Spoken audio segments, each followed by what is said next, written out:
TDP Janasena పొత్తులో జనసేనకు 24 సీట్లు కేటాయించడంతో మరి ఇంత లైట్ గా తీసుకుంటారా అని జన సైనికుల ఆవేశానికి బ్రేకులు వేస్తున్నారు సీనియర్ నేతలు. పవన్ కళ్యాణ్ ఇంత తక్కువ సీట్లకే ఎలా ఒప్పుకుంటారని కొందరు జన సైనికులు మండిపడుతుంటే వారిని సోషల్ మీడియా వేదిక ద్వారా బుజ్జగిస్తున్నారు. ఇది గౌరవప్రదమైన పొత్తు కాదు అన్న వారికి పరిస్థితులు వివరించే ప్రయత్నం చేస్తున్నారు. జనసేన సీనియర్ నేత కందుల దుర్గేష్ సోషల్ మీడియా వేదిక ద్వారా జన సైనికులు సంయమనం పాటించాలని విజ్ఞప్తి చేశారు. మీ బిజినెస్ విస్తరించాలనుకుంటున్నారా? మార్చి 16-17 హైటెక్స్ లో ఫ్రాంచైజ్ ఇండియా బిగ్గెస్ట్ ఫ్రో ఎక్స్పో. మరోవైపు జనసేన కూడా అదనపు సీట్ల కోసం ప్రయత్నం చేస్తుందని టాక్ అయితే నడుస్తుంది.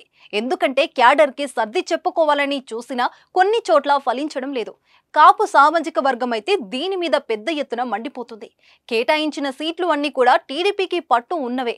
అందుకే కేవలం 5 ఎమ్మెల్యే అభ్యర్థులను మాత్రమే పవన్ కళ్యాణ్ ప్రకటించారు. మిగిలిన చోట్ల ఇబ్బందులు అన్ని సర్దుకున్నాకే ప్రకటిస్తారు అని అంటున్నారు.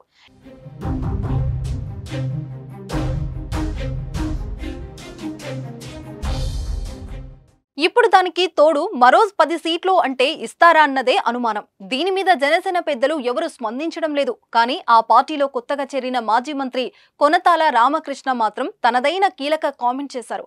పొత్తులో భాగంగా జనసేనకు మరో 10 సీట్లు కేటాయించే అవకాశాలు ఉన్నాయని అంటున్నారు. కమలం పొత్తు తేలని పక్షంలో ఆ సీట్లు జనసేనకే ఇస్తారు అని ఆయన చెప్పుకొచ్చారు.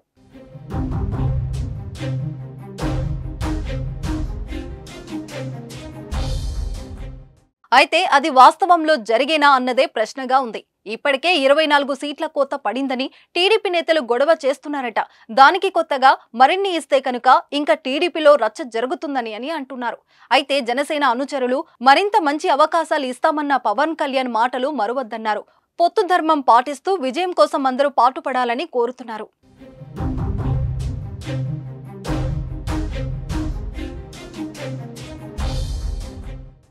రాజమండ్రి రూరల్ నియోజకవర్గంలోని జన సైనికులకి వీర మహిళలకి అందరికీ కూడా నమస్సుమాంజలి.